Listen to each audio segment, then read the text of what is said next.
Yes, good morning, everybody. Honourable Chair, my name's Peter Herbert.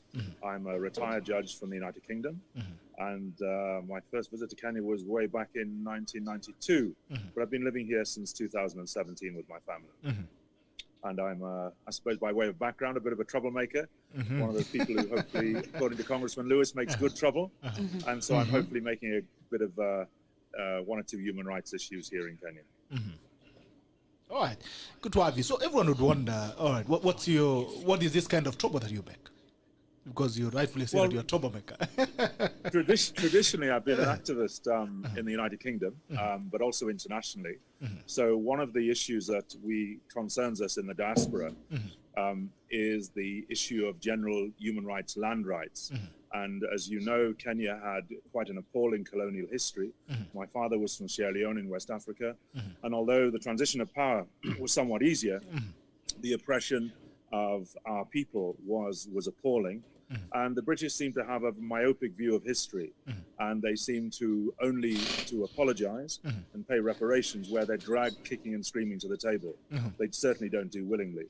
And so I was engaged with I'm engaged with the land rights struggle all across Kenya, and going to meet a number of different ethnic groups, and hopefully we have the support of many people in the diaspora, politicians, activists like myself, to bring these rights home against the British. So issues of land, because rightfully you've talked about that you've actually campaigned against land issues in terms of you feel that Africans somehow have been subjected to land injustices, for that matter. And what kind of motivation do you have about land? Well, motivation is to address historical injustices. Historical injustices is a wide term, but it includes all sorts of evils. As you know, in a sense, none of us would be quite where we are if it wasn't for slavery and colonialism. And the language we speak, the clothes we both wear, are all driven by that an agenda which really historically was not ours. Now, you cannot rewrite history, but what you can do is ensure that those European powers who sat at the Berlin Congress in 1884 pay the reparations and restore those of our people who were denied their freedoms and opportunities back to the place that they should have been if it were not for that theft. So just to give one example, the British claim that their presence in India was a civilizing mission where they achieved great things for India. But in actual fact, India, when Britain invaded it in 1645, was the 6th largest economy in the world. And by the time the British left in 1945, was 137th.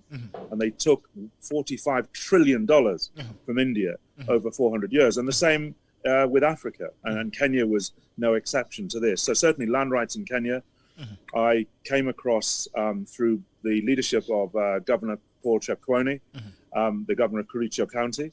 And through that, we are now looking at land rights issues in Laikipia, in other areas of Kenya, where the British not only stole the land through and gave it to white settlers, but indigenous people who are all Kenyan and all African were denied the opportunity to actually own any land in the colonial regulations that followed from 1920. And even before that, the British, signed treaties with individuals who weren't able to read or write and just basically took the land and never gave it back.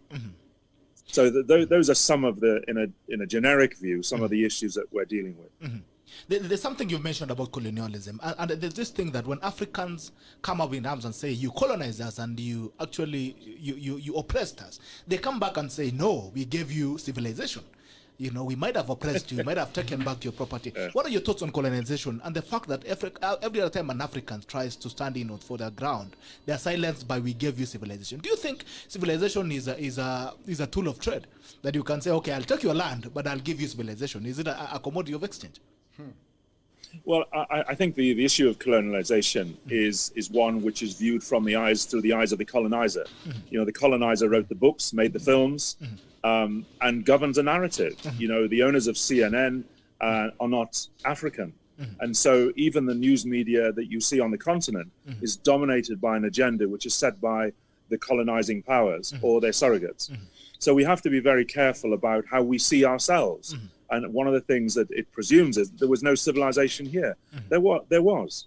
The civilization may not have been to the liking, but the kings of Ashanti the kings of Benin, you know, the Maasai civilization here, all the various civilizations from the Cape of Good Hope to Egypt were detailed, contained astronomers, philosophers, warriors, obviously.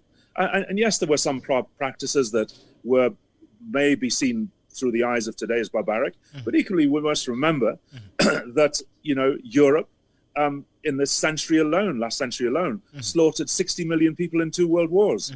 And so when you talk about civilizing, you have to be very careful about how we describe ourselves and how we see others. But I think the contribution of Africa to the world's history, we are, in a sense, the moral authority of the world. We are the first people in this world. And therefore, we have our faults, like all human beings, and our failings, which we know very well. But equally, we are not subservient to any man or woman anywhere in the world.